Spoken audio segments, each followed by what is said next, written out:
नमस्कार, मैं अशोक विश्वकर्मा। हिंदी परख में आपका स्वागत है।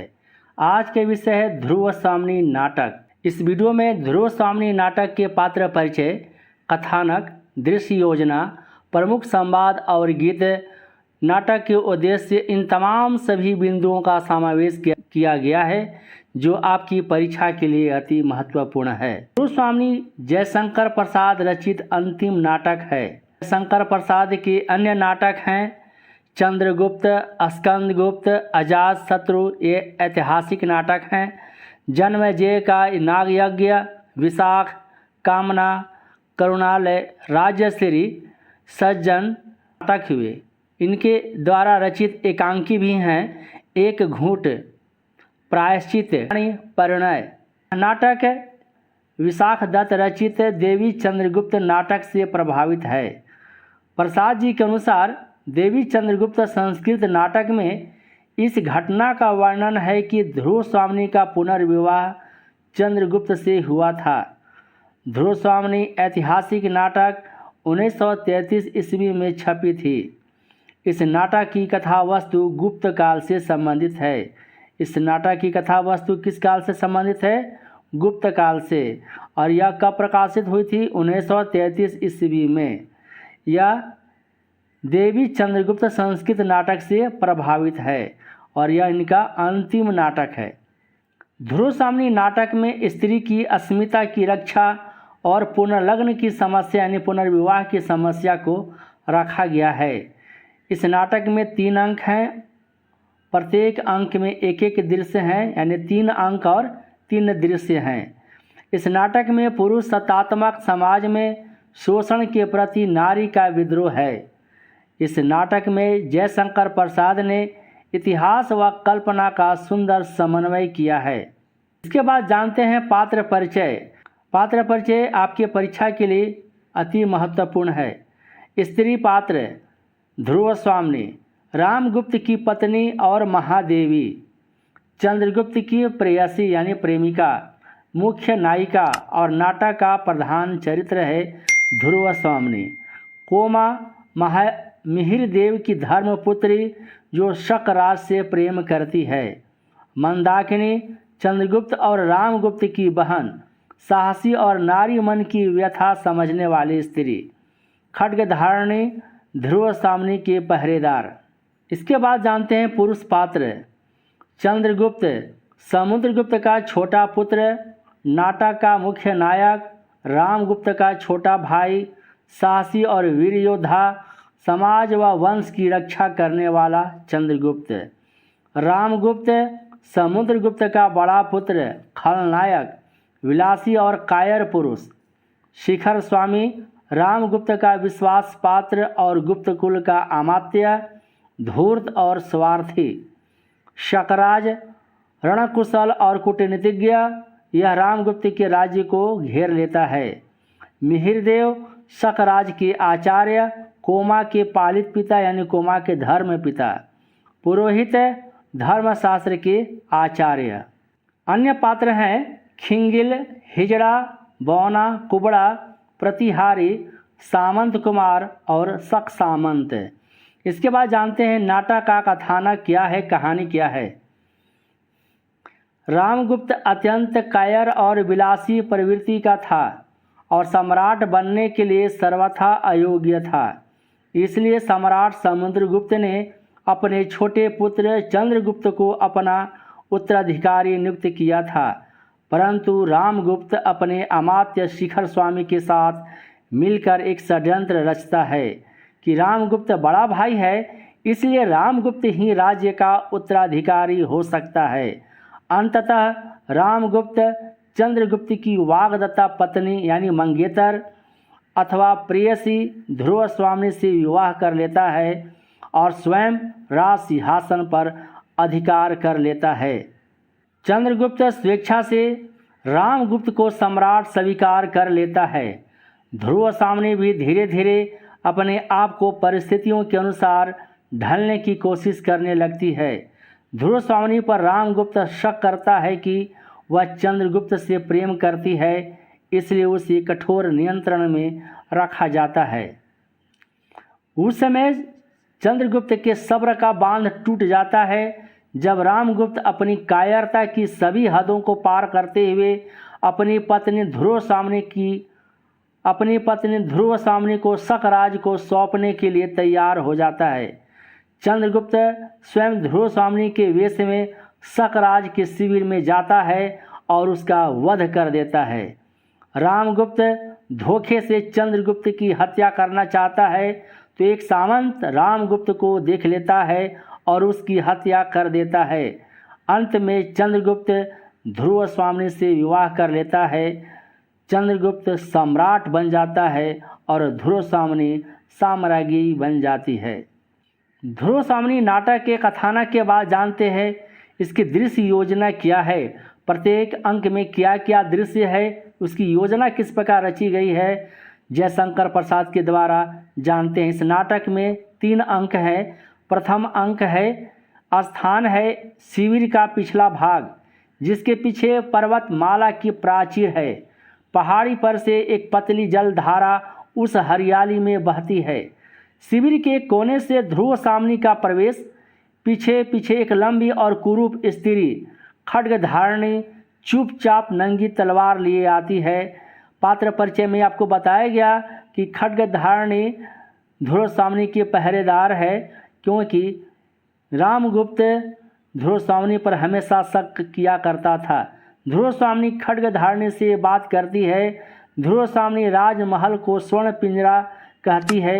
वह खड्ग धारणी से कहती है कि उसका पति यानी रामगुप्त मदिरा और विलास में डूबा हुआ है। प्रतिहारी द्वारा रामगुप्त को सूचना मिलती है कि शकराज उसके राज्य को घेर लेता है। इसी अंक में शिखर स्वामी शकराज का संदेश सुनाता है कि यदि रामगुप्त शकराज के लिए ध्रुव स्वामी और शकराज के सैनिकों के लिए सामंतों की पत्नियों को सौंप दे तो वह युद्ध नहीं करेगा। रामगुप्त इस घिनौने संधि को स्वीकार कर लेता है। ध्रुव स्वामी यह सब सुनकर आत्महत्या करने जाती है, तभी चंद्रगुप्त उसे बचा लेता है। चंद्रगुप्त एक योजना बताता है कि वह ध्रुव स्वामी के वेश में शकराज के शिविर में जाएगा। ध्रुव स्वामी भी साथ जाने के लिए तैयार हो जाती है। नाटक के द्वितीय अंक की दृश्य योजना है स्थान है शकराज का दुर्ग। संधि प्रस्ताव स्वीकार किए जाने का समाचार सुनकर शकराज अति प्रसन्न होता है। कोमा और मिहिरदेव शकराज को नारी का अपमान करने से रोकते हैं, पर वह मानता नहीं है। कोमा और मिहिरदेव को शकराज अपमानित कर देता है। ध्रुव सामनी ने शकराज से एकांत में मिलने का प्रस्ताव भेजती है। चंद्रगुप्त की योजना के अनुसार स्त्री वेश में चंद्रगुप्त भी साथ जाता है। शकराज और चंद्रगुप्त में युद्ध होता है तथा शकराज मारा जाता है। ध्रुव स्वामी नाटक का तृतीय अंक, इसकी दृश्य योजना है स्थान है शक दुर्ग के भीतर का प्रकोष्ठ। ध्रुव स्वामी शक दुर्ग की स्वामिनी बन जाती है। जब शकराज मारा जाता है तब वह पुरोहित से अपने अधिकारों का प्रश्न करती है और रामगुप्त से उसके रिश्ते की स्थिति पूछती है। जिस रानी को शत्रुओं के लिए भेंट कर दी गई हो वह महादेवी के पद से वंचित हो जानी चाहिए। वह रामगुप्त और अपने विवाह को राक्षसी विवाह का दर्जा देती है। पुरोहित धर्मशास्त्र देखने की बात कहते हैं। कोमा शकराज के शव को लेने आती है। ध्रुव सामनी उसे ले जाने देती है, पर रास्ते में रामगुप्त के सामंतों ने कोमा और मिहिरदेव की हत्या कर देते हैं। रामगुप्त चंद्रगुप्त को बंदी बना लेता है। ध्रुव सामनी महादेवी और रामगुप्त की पत्नी होना अस्वीकार कर देती है। पुरोहित अपना निर्णय धर्मशास्त्र के आधार पर सुनाते हैं कि ध्रुव स्वामी पर रामगुप्त का कोई अधिकार नहीं है। ध्रुव स्वामी को भी बंदी बनाने की आदेश सुनकर चंद्रगुप्त लोहे की जंजीर को तोड़ डालता है और स्वयं को शकराज के दुर्ग का स्वामी घोषित करता है। रामगुप्त और शिखर स्वामी को जाने के आदेश देता है। रामगुप्त धोखे से चंद्रगुप्त की हत्या करना चाहता है तो एक सामंत रामगुप्त को देख लेता है और उसकी हत्या कर देता है। इसके बाद जानते हैं नाटक के प्रमुख संवाद और गीत। ये प्रथम अंक है जो परीक्षा में आपके लिए महत्वपूर्ण संवाद है। मनुष्य के हृदय में देवता को हटाकर राक्षस कहाँ से घुस आता है, यह कथन ध्रुव स्वामी का है। राजचक्र सबको पीसता है, पीसने दो, हम निसहायों को और दुर्बलों को पीसने दो, यह भी कथन ध्रुव स्वामी का है और यह प्रथम अंक से गया है। पैरों के नीचे जलधर है, बिजली से उनका खेल चले, संकीर्ण कगारों के नीचे शत शत झरने बेमेल चले, यह गीत है जो मंदाकिनी द्वारा गाया जाता है। इस नाटक में 4 गीत हैं, 2 गीत प्रथम अंक में हैं और 2 गीत द्वितीय अंक में हैं। और प्रथम अंक के दोनों गीत मंदाकिनी के द्वारा गाए जाते हैं। पहला गीत है यह कसक अरे आंसू सहजा बनकर विनम्र अभिमान मुझे, मंदाकिनी के द्वारा गाया जाता है। मंदाकिनी जो रामगुप्त और चंद्रगुप्त की बहन है। देवी जीवन विश्व की संपत्ति है, प्रमाद से, क्षणिक आवेश से या दुख की कठिनाइयों से उसे नष्ट करना ठीक तो नहीं। यह कथन या जो डायलॉग है यह चंद्रगुप्त का है और ध्रुव स्वामी से उस समय कहा जा रहा है जब ध्रुव स्वामी को पता चलता है कि उसका पति कायरपति रामगुप्त सकराज को सौंपने की बात कहता है तो वह आत्महत्या करने जाती है। तो इसी समय चंद्रगुप्त ने यह उक्त संवाद को कहा है। अगला संवाद है अमात्य तुम बृहस्पति हो चाहे शुक्र, किंतु धूर्त होने से ही क्या मनुष्य भूल नहीं सकता, यह कथन ध्रुव स्वामी का है। ये सारे जो संवाद और जो गीत है आपके परीक्षा के लिए अत्यंत उपयोगी है।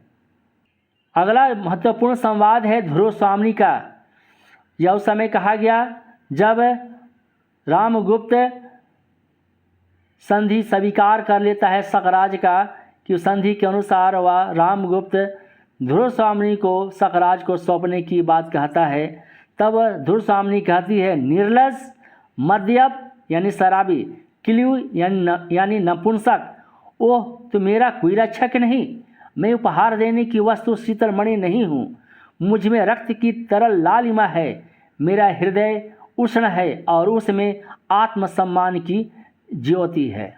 इसके बाद द्वितीय अंक में जो महत्वपूर्ण संवाद और गीत है, संवाद है सौभाग्य और दुर्भाग्य मनुष्य की दुर्बलता के नाम है, मैं तो पुरुषार्थ को ही सबका नियामक समझता हूँ, यह कथन यह संवाद शकराज का है। किंतु राजनीति का प्रतिशोध एक नारी को कुचले बिना पूरा नहीं हो सकता, यह संवाद डायलॉग कोमा का है जो शकराज से कहा गया है। इसके बाद गीत है यौवन तेरी चंचल छाया, इसमें बैठ घूंट पी लूँ जो रस तू लाया, पल भर रुकने वाले कह तू पथी कहाँ से आया, यह गीत कोमा के द्वारा गाया जाता है। अगला गीत है चौथा और अंतिम गीत। इस ध्रुव स्वामी नाटक में 4 गीत हैं, 2 गीत प्रथम अंक में और 2 गीत द्वितीय अंक में। अस्ताचल पर युवती संध्या की खुली अलक घुंघराली है, लो मानिक मदिरा की धारा अब बहने लगी निराली है, यह नर्तकियों के द्वारा गाया जाता है। इसके बाद जानते हैं नाटक का क्या उद्देश्य है।